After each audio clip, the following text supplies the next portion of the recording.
Hello guys, TS TET ఎలా apply చేయాలో step by step ఈ వీడియోలో తెలుసుకుందాం. గూగుల్లో టీఎస్ టెట్ ఏపీటీ ఆన్లైన్ అని సెర్చ్ చేయండి. సెర్చ్ చేశాక ఇక్కడ ఫస్ట్ వచ్చిన వెబ్సైట్ ఏపీటీ ఆన్లైన్ లిమిటెడ్ అని ఉంటుంది. సో కింద టీఎస్ టెట్ అనే లింక్ మీద అయితే క్లిక్ చేయండి. నేను డిస్క్రిప్షన్లో లింక్ ప్రొవైడ్ చేస్తాను. అది క్లిక్ చేసిన మీరు ఈ వెబ్సైట్కి అయితే రీడైరెక్ట్ అవుతారు. సో ఇక్కడ మనకి ఫస్ట్ స్టెప్ వచ్చేసి ఫీ పేమెంట్. సో మనం ఫస్ట్ ఫీ పేమెంట్ చేసిన తర్వాతే నెక్స్ట్ మనం ఆన్లైన్ అప్లికేషన్ అయితే ఫిల్ చేయాలి. సో మీరు పేమెంట్ స్టేటస్ చెక్ చేయాలనుకుంటే సో ఇక్కడ పేమెంట్ స్టేటస్ చెకింగ్ అని ఉంది కదా, సో దాని మీద క్లిక్ చేసినట్లయితే మీరు పేమెంట్ స్టేటస్ అయితే చెక్ చేసుకోవచ్చు. నెక్స్ట్ మీరు పేమెంట్ చేశాక మీకు జనరల్ నెంబర్ జనరేట్ అవుతుంది కదా, సో జనరల్ నెంబర్ అయితే ఈ లింక్ ద్వారా అయితే మీరు చెక్ చేసుకోవచ్చు. నెక్స్ట్ మీరు ఫిల్ చేసిన ఆన్లైన్ ఫామ్ని అయితే ఇక్కడ ప్రింట్ అప్లికేషన్ ఉంది కదా, సో దాని మీద క్లిక్ చేసి అయితే మీరు ప్రింట్ చేసుకోవచ్చు. సో మనం ఇప్పుడు ఫస్ట్ ఫీ పేమెంట్ అయితే ఎలా చేయాలో తెలుసుకుందాం. ఇక్కడ ఫస్ట్ ఫీ పేమెంట్ అని ఉంది కదా, దాని మీద అయితే క్లిక్ చేయండి. క్లిక్ చేసిన తర్వాత సో ఇక్కడ మీరు మీ యొక్క పర్సనల్ డీటెయిల్స్ అయితే ఫిల్ చేయాలి. సో ఇక్కడ first applicant name as per SSC or equivalent అని ఉంది కదా, సో మీ 10th మెమోలో ఉన్న నేమ్ని యాస్టీస్గా ఇక్కడైతే ఎంటర్ చేయండి. నెక్స్ట్ మీ యొక్క ఆధార్ నెంబర్ని అయితే ఎంటర్ చేయండి. నెక్స్ట్ ఈమెయిల్ ఐడిని ఎంటర్ చేయండి. నెక్స్ట్ మీ యొక్క మొబైల్ నెంబర్ని అయితే ఎంటర్ చేయండి. సో మొబైల్ నెంబర్ ఎంటర్ చేశాక కింద నోట్ చూసినట్లయితే you will get the time to time TS TET 2024 update. So మీ యొక్క మొబైల్ నెంబర్కి టీఎస్ టెట్ 2024 ఏమైనా అప్డేట్స్ ఉంటే మీకైతే మెసేజ్ రూపంలో అయితే వస్తాయి.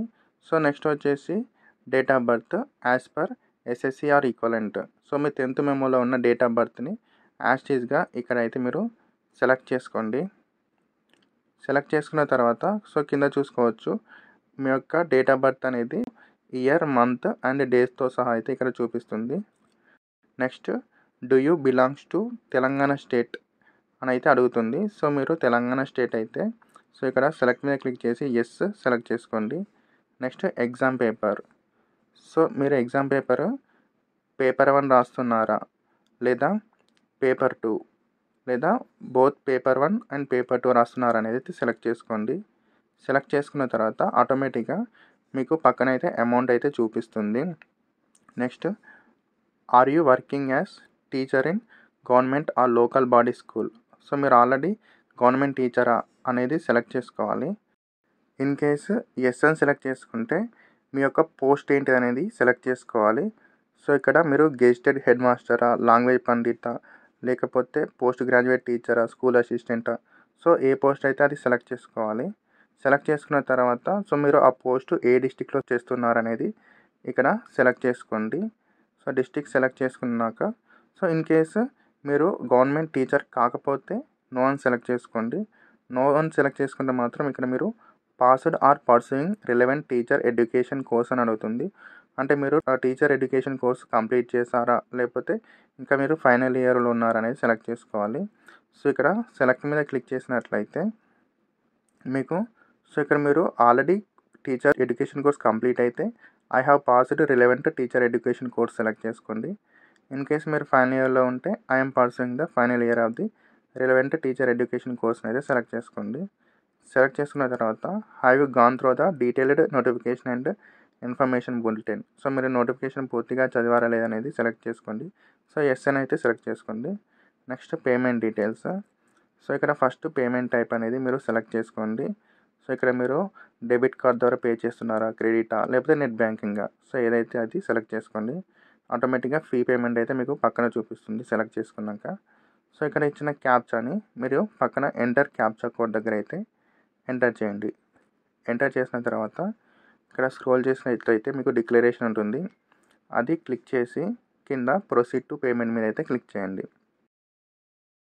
క్లిక్ చేశాక మీరు క్రెడిట్ కార్డ్ లేదా డెబిట్ కార్డ్ సెలెక్ట్ చేసుకుంటే card number, card holder name, expiry date అలానే సివివి నెంబర్ ఎంటర్ చేసి పే నౌ మీద అయితే క్లిక్ చేయండి. క్లిక్ చేశాక మీ మొబైల్ నెంబర్కి ఓటీపీ వస్తుంది. ఆ ఓటీపీ ఇక్కడ ఎంటర్ చేసి సబ్మిట్ మీద అయితే క్లిక్ చేయండి. పేమెంట్ అయితే అయిపోతుంది. సో మీకు ఇక్కడ జనరల్ నెంబర్ ఉంటుంది, అదైతే తప్పకుండా అయితే నోట్ చేసుకోండి. సో నోట్ చేసుకున్న తర్వాత కింద రిసిప్ట్ మీద క్లిక్ చేస్తే రిసిప్ట్ డౌన్లోడ్ అయిపోతుంది. సో మీకు ఇక్కడ ఆన్లైన్ ఫామ్ అని ఉంది కదా, దాని మీద క్లిక్ చేసి మీరు మీ అప్లికేషన్ ఫామ్ అయితే ఫిల్ చేయవచ్చు. లేదా మీరు తర్వాత అప్లికేషన్ ఫామ్ ఫిల్ చేయాలనుకుంటున్నా, లేదా అనుకోకుండా ఈ పేజ్ క్లోజ్ అయినా స్టార్టింగ్ పేజ్ అయితే ఓపెన్ చేయండి. ఓపెన్ చేసి ఇక్కడ అప్లికేషన్ సబ్మిషన్ అని ఉంది కదా, దాని మీద క్లిక్ చేయండి. ఇక్కడ నుంచి ఫిల్ చేయాలనుకుంటే మీరు పేమెంట్ చేసిన తర్వాత వచ్చిన జనరల్ నెంబర్ని ఇక్కడ ఎంటర్ చేయాలి. అలానే మీ యొక్క డేట్ ఆఫ్ బర్త్, అలానే మీరు పేమెంట్ ఎప్పుడు చేస్తారో ఆ డేట్ అయితే సెలెక్ట్ చేసుకొని ప్రొసీడ్ మీద క్లిక్ చేస్తే మీరు ఆన్లైన్ ఫామ్ అయితే ఫిల్అప్ చేసుకోవచ్చు. సో ఇక్కడ ఆల్రెడీ కొన్ని డీటెయిల్స్ అయితే ఫిల్ అయ్యే ఉంటాయి. సో మీరు ఫిల్ చేయాల్సిన డీటెయిల్స్ వచ్చేసి ఇక్కడ మీ యొక్క ఫాదర్ నేమ్, అలానే మదర్ నేమ్, నెక్స్ట్ మీ యొక్క జెండర్ని సెలెక్ట్ చేసుకోండి. నెక్స్ట్ కమ్యూనిటీ అంటే మీ యొక్క క్యాస్ట్ని అయితే సెలెక్ట్ చేసుకోండి. సెలెక్ట్ చేసుకున్న తర్వాత next alternative mobile number. So మరి ఇంతకుముందు మీ మెయిన్ నెంబర్ ఇచ్చారు కదా, అది కాకుండా సో మీ హస్బెండ్ కానీ, ఫాదర్ది కానీ, బ్రదర్ది కానీ, లేక మీకు ఇంకొక మొబైల్ నెంబర్ ఉంటే అది కూడా ఇక్కడ ఇచ్చుకోవచ్చు. సో ఇచ్చిన తర్వాత next are you a differently abled person అని ఉంది కదా, సో అక్కడ మీరు హ్యాండిక్యాప్డా లేకపోతే ఏదైనా ప్రాబ్లం ఉంటే అది ఎస్ అని సెలెక్ట్ చేసుకోవచ్చు. ఎస్ అని సెలెక్ట్ చేసుకున్న తర్వాత సో మీరు డిజబిలిటీ టైప్ అయితే సెలెక్ట్ చేసుకోవాలి. ఒకవేళ మీరు డిఫరెంట్లీ ఎబిలిటీ పర్సన్ కాకుంటే నో అని సెలెక్ట్ చేసుకోండి. సో డిజబిలిటీ టైప్ సెలెక్ట్ చేసుకోవాల్సిన అవసరం లేదు అప్పుడు. సో నెక్స్ట్ ఐడెంటిఫికేషన్ మార్క్స్ 1 అని ఉంది కదా, ఇది వచ్చేసి మీ యొక్క 10th మెమో మీద ఉంటుంది. అలానే ఐడెంటిఫికేషన్ మార్క్స్ 2 కూడా ఉంటుంది. సో 2 లేకపోతే మీరు జస్ట్ ఐడెంటిఫికేషన్ మార్క్స్ 1 ఫిల్ చేస్తే సరిపోతుంది. ఐడెంటిఫికేషన్ మార్క్స్ 2 అనేది ఆప్షనల్. నెక్స్ట్ కిందికి స్క్రోల్ చేశాక సో ఇక్కడ మీ యొక్క పర్సనల్ డీటెయిల్స్ అయితే ఫిల్ చేయాలి. సో ఇక్కడ ఫస్ట్ మీ యొక్క హౌస్ నేమ్, హౌస్ నెంబర్, అలానే మీ యొక్క విలేజ్ నేమ్ని అయితే ఎంటర్ చేయండి. ఎంటర్ చేశాక మీ యొక్క మండల్, అలానే నెక్స్ట్ డిస్టిక్, తర్వాత స్టేట్ ఎంటర్ చేశాక లాస్ట్లో మీ యొక్క పిన్ కోడ్ అయితే ఎంటర్ చేయండి. Next exam paper details. So ఇక్కడ language I chosen for paper 1 అని ఉంది కదా, సో మీరు ఎగ్జామ్ పేపర్ని ఏ లాంగ్వేజ్లో రాయాలనుకునేది సెలెక్ట్ చేసుకోవాలి. సో ఇంగ్లీష్ అయితే ఆల్రెడీ డిఫాల్ట్గా ఉంటుంది. ఇంగ్లీష్తో పాటు మీకు ఇంకా ఏ లాంగ్వేజ్లో క్వశ్చన్ అయితే కనిపించాలనేది సో ఇక్కడ సెలెక్ట్ చేసుకోవాలి. సెలెక్ట్ చేసుకున్న తర్వాత సో మీకు ఇంగ్లీష్తో పాటు మీరు సెలెక్ట్ చేసుకున్న లాంగ్వేజ్ అయితే మీకు ఎగ్జామ్లో కనిపిస్తుంది. Next educational qualification. సో ఇక్కడ minimum education qualification for paper 1 అని ఉంది కదా, సో ఇక్కడ చూసినట్లయితే మీకు ఒక డేట్ అయితే మెన్షన్ చేశారు, ఆఫ్టర్ 23/12/2015 అని. అంటే December 23, 2015 తర్వాత కనుక మీరు డిఈఐడి, డిఈడి, బిఈఐడి లేదా డిఈడి స్పెషల్ ఎడ్యుకేషన్ కనుక కోర్సెస్ కంప్లీట్ చేసిన, లేదా స్టిల్ ఇంకా ఫైనల్ ఇయర్ చదువుతున్న ఫస్ట్ ఆప్షన్ అయితే సెలెక్ట్ చేసుకోవాలి. ఒకవేళ December 23, 2015 ముందు కనుక మీరు ఈ కోర్సెస్ కంప్లీట్ చేస్తే సెకండ్ ఆప్షన్ అయితే క్లిక్ చేయండి. ఒకవేళ ఈ కోర్సెస్ ఈ డేట్కి బిఫోర్ అండ్ ఆఫ్టర్ రెండు చేసుంటే రెండు సెలెక్ట్ చేసుకున్నా ఏం కాదు. ఒకవేళ మీరు ఫస్ట్ సెలెక్ట్ చేసుకున్న వాళ్ళైతే మీకు ఇంటర్మీడియట్ లేదా సీనియర్ సెకండరీ ఆర్ ఇట్స్ ఈక్వలెంట్లో మీకు 50% మార్క్స్ అయితే రావాలి. SC, ST, BC differently abled పర్సన్స్కి అయితే. సో దాంతోపాటు 45% అయితే రావాలి minimum in second year diploma, లేదా మీరు 4 years bachelor of elementary education అంటే బీఈఐడిలో, అలానే 2 years diploma in education special education. So వీటికి మాత్రం 45% ఉండాలి. ఒకవేళ సెకండరీ సెలెక్ట్ చేసుకుంటే మాత్రం intermediate or senior secondary or its ఈక్వలెంట్కి వీటికైతే 45% ఉండాలి. అలానే 40% మాత్రం వీటికి అంటే 2 year diploma in elementary education, 4 year bachelor of elementary education అంటే బీఈఐఈడి, లేదా 2 year diploma in education special education. So వీటికి మాత్రం ఇలా 40% అయితే ఉండాలి. నెక్స్ట్ వచ్చేసి professional course details. So professional course అంటే మన ఇంటర్ తర్వాత లేదా డిగ్రీ తర్వాత టీచర్ కావడానికి చేసిన కోర్స్ని ప్రొఫెషనల్ కోర్స్ అంటారు. సెలెక్ట్ మీద క్లిక్ చేశాక సో మనకి ఇక్కడ డిఈడి, డిఈఐడి లేదా బీఈఐడి, డిఈడి స్పెషల్ ఎడ్యుకేషన్ అయితే ఆప్షన్స్ చూపిస్తాయి. సో మీరు ఇక్కడ డిఈడి లేదా డిఈఐడి సెలెక్ట్ చేసుకుంటే సో ఇక్కడ మీకు కాలేజ్ వచ్చేసి central government institute, private management college, అలానే స్టేట్ గవర్నమెంట్ డైట్ కాలేజెస్ అయితే చూపిస్తాయి. సో ఒకవేళ స్టేట్ గవర్నమెంట్ డైట్ కాలేజెస్ అంటే సో మనకి ఉమ్మడి 24 జిల్లాల్లో ఉమ్మడి రాష్ట్రం నుండి అయితే ఉన్నాయి ఇవి. సో ఆ కాలేజీల్లో గవర్నమెంట్ కాలేజెస్లో టీటీసీ, డిఈడి లేదా డిఎల్ఈడి కంప్లీట్ చేసిన వాళ్ళైతే ఈ ఆప్షన్ని సెలెక్ట్ చేసుకోండి. లేదు ప్రభుత్వ ఆమోదితంలో నడిచే ప్రైవేట్ మేనేజ్మెంట్ కాలేజీలో చదివిన వాళ్ళైతే ఈ ఆప్షన్ సెలెక్ట్ చేసుకోండి. సెంట్రల్ గవర్నమెంట్ కాలేజీలో చదివిన వాళ్ళైతే ఇది సెలెక్ట్ చేసుకోండి. మన రాష్ట్రంలో సెంట్రల్ గవర్నమెంట్ ద్వారా చదివిన వాళ్ళైతే తక్కువ. సో ఒకవేళ మీరు వేరే రాష్ట్రంలో చేసిన వాళ్ళు ఎవరైనా ఉంటే సెంట్రల్ గవర్నమెంట్ ద్వారా వాళ్ళు ఇది సెలెక్ట్ చేసుకోవచ్చు. సో లేదు బీఈడీ చేసిన వాళ్ళైతే సో ఇక్కడ మీకు గవర్నమెంట్ కాలేజ్ అలానే యూనివర్సిటీ కాలేజ్ అయితే 2 ఆప్షన్స్ ఉంటాయి. ఒకవేళ మీరు ప్రైవేట్ కాలేజీలో చేసిన వాళ్ళైతే అది యూనివర్సిటీ అనుబంధంగా ఉంటుంది కాబట్టి యూనివర్సిటీ కాలేజ్ అని చెప్పుకోవచ్చు. So next DEd specialization. So ఇది సెలెక్ట్ చేసుకున్న వాళ్ళైతే మీరు గవర్నమెంట్ కాలేజ్ లేదా యూనివర్సిటీ కాలేజ్ అయితే సెలెక్ట్ చేసుకోండి. నెక్స్ట్ క్లాస్ 10th అలానే లోకల్ డిస్ట్రిక్ట్ డీటెయిల్స్ అయితే ఫిల్ చేయాలి. సో ఇక్కడ are you directly applied degree in the open mode. So open మోడ్లో డిగ్రీ చేసి అడుగుతుంది. సో ఎస్ సెలెక్ట్ చేసుకుంటే మాత్రం మీరు ఏం ఫిల్ చేయాల్సిన అవసరం లేదు. ఒకవేళ మీరు నో కనుక సెలెక్ట్ చేసుకున్న వాళ్ళైతే సో ఇక్కడ మీరు క్లాస్ బోర్డు సో ఎస్ఎస్సియా, సిబిఎస్సియా, ఐసిఎస్సియా, అదర్సా. ఎస్ఎస్సి అంటే స్టేట్ గవర్నమెంట్ ద్వారా నడిచే స్కూల్స్, అలానే సిబిఎస్సి అంటే సెంట్రల్ గవర్నమెంట్ ద్వారా నడిచే స్కూల్స్ అంటే 12th వరకు ఉంటాయి. సో నవోదయ లాంటివి. ఇప్పుడు 10th హాల్ టికెట్ నెంబర్ని అయితే ఎంటర్ చేయండి. ఎంటర్ చేసిన తర్వాత ఇక్కడ క్లాస్ 1, క్లాస్ 2, క్లాస్ 3 ఇలా అప్ టు క్లాస్ 7th వరకు అయితే మీరు ఏ డిస్టిక్లో చదివారో ఆ డిస్టిక్ని అయితే సెలెక్ట్ చేసుకోండి.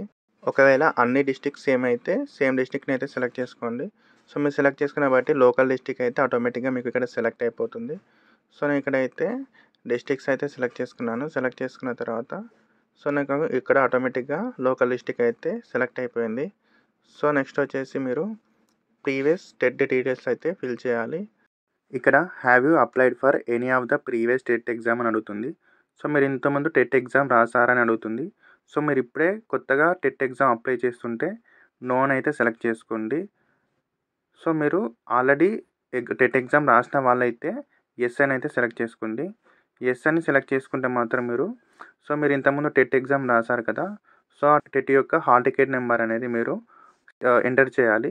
సో మీరు ఏ ఇయర్లో టెట్ ఎగ్జామ్ రాశారో అదైతే దానికి సంబంధించిన హాల్ టికెట్ నెంబర్ అయితే ఇక్కడ ఎంటర్ చేయాలి. సో మీరు ప్రీవియస్ టెట్ హాల్ టికెట్ తెలుసుకోవాలంటే గూగుల్లో టీఎస్ టెట్ అని సెర్చ్ చేయండి.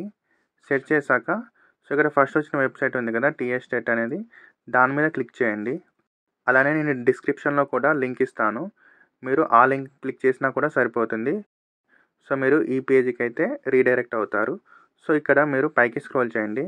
స్క్రోల్ చేసిన తర్వాత ఇక్కడ లాస్ట్లో know your previous TET hall ticket number అని ఉంది కదా, ఆ లింక్ మీద క్లిక్ చేయండి. క్లిక్ చేసిన తర్వాత సో ఇక్కడ మీరు సెలెక్ట్ ప్రీవియస్ టెట్ నోటిఫికేషన్ ఉంది కదా, సో దాని పక్కన సెలెక్ట్ నోటిఫికేషన్ మీద క్లిక్ చేయండి.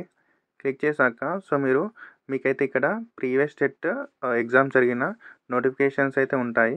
సో మీరు ఎప్పుడు రాసారో ఆ యొక్క ఇయర్ని సెలెక్ట్ చేసుకోండి. సెలెక్ట్ చేసుకున్న తర్వాత మీరు candidate ID, date of birth ద్వారా మీరు హాల్ టికెట్ నెంబర్ తెలుసుకోవచ్చు. సో మీకు క్యాండిడేట్ ఐడి తెలియదు అనుకుంటే క్యాండిడేట్ నేమ్ మీద క్లిక్ చేయండి. క్లిక్ చేసిన తర్వాత సో ఇక్కడ మీ క్యాండిడేట్ నేమ్ అంటే మీ యొక్క నేమ్ అలానే డేట్ ఆఫ్ బర్త్ ఎంటర్ చేసి గెట్ డీటెయిల్స్ మీద క్లిక్ చేయండి. క్లిక్ చేసిన తర్వాత సో మీకు ఇక్కడ హాల్ టికెట్ నెంబర్ అయితే తెలుసుకోవచ్చు. ఇప్పుడు ఈ హాల్ టికెట్ నెంబర్ని అయితే కాపీ చేసుకోండి. కాపీ చేసుకున్న తర్వాత సో ఇప్పుడు మీరు అప్లికేషన్ ఫామ్ ఓపెన్ చేశాక ఇంతకుముందు కాపీ చేసుకున్న హాల్ టికెట్ నెంబర్ని ఇక్కడ పేస్ట్ చేయండి లేదా హాల్ టికెట్ నెంబర్ని ఎంటర్ చేయండి. Next test city or regional centre details. ఇప్పుడైతే మీరు ఎగ్జామ్ రాయడానికి సెంటర్స్ అయితే సెలెక్ట్ చేసుకోండి. సో మీకు ఎక్కడ దగ్గర ఉంటే సో ఆ సెంటర్స్ అయితే మీరు ఫస్ట్ సెలెక్ట్ చేసుకోండి. టోటల్గా మీకు 11 సెంటర్స్ అయితే ఇచ్చారు. సో మీరైతే 11 సెంటర్స్ అయితే సెలెక్ట్ చేసుకోండి. సెలెక్ట్ చేసుకున్న తర్వాత ఫోటో అండ్ సిగ్నేచర్. సో ఇక్కడ అప్లోడ్ ఫోటో అని ఉంది కదా, సో ఇక్కడ మీ యొక్క ఫోటో వచ్చేసి 200 KB కంటే తక్కువ ఉండాలి. చూస్ ఫైల్ మీద క్లిక్ చేసి మీ యొక్క ఫోటోని అయితే సెలెక్ట్ చేసుకోండి. సెలెక్ట్ చేసుకున్న తర్వాత నెక్స్ట్ వచ్చేసి సిగ్నేచర్. సో సిగ్నేచర్ వచ్చేసి మీకు 50 KB కంటే తక్కువ ఉండాలి. సో నెక్స్ట్ చూస్ ఫైల్ మీద సెలెక్ట్ చేసుకొని మీ యొక్క సిగ్నేచర్ అయితే సెలెక్ట్ చేసుకోండి. నెక్స్ట్ డిక్లరేషన్ ఉంది కదా, దాని మీద క్లిక్ చేసి ఒకసారి ప్రివ్యూ చేసుకోండి అన్నీ కరెక్ట్గా ఉన్నాయా లేదనేది. సో చెక్ చేసుకున్న తర్వాత బ్యాక్ వచ్చేసి మళ్ళీ సబ్మిట్ మీద అయితే క్లిక్ చేయండి. క్లిక్ చేశాక సో మనకి అప్లికేషన్ ఫామ్ అయితే సబ్మిట్ అయిపోయింది. సో ఇక్కడ ప్రింట్ అప్లికేషన్ ఉంది కదా, దాని మీద క్లిక్ చేయండి. క్లిక్ చేసిన తర్వాత సో మనకైతే ఇక్కడ ఫామ్ అయితే ఓపెన్ అవుతుంది. సో దీన్ని కిందికి స్క్రోల్ చేయండి. స్క్రోల్ చేశాక ఇక్కడ ప్రింట్ అని ఉంది కదా, ఆ ప్రింట్ మీద క్లిక్ చేయండి. క్లిక్ చేసిన తర్వాత సో ఇక్కడ పీడిఎఫ్ ఫార్మాట్ని సెలెక్ట్ చేసుకొని ప్రింట్ మీద అయితే క్లిక్ చేయండి. ఇటువంటి యూస్ఫుల్ ఇన్ఫర్మేషన్ కోసం మన ఛానల్ని సబ్స్క్రైబ్ చేసుకోండి. Thanks for watching.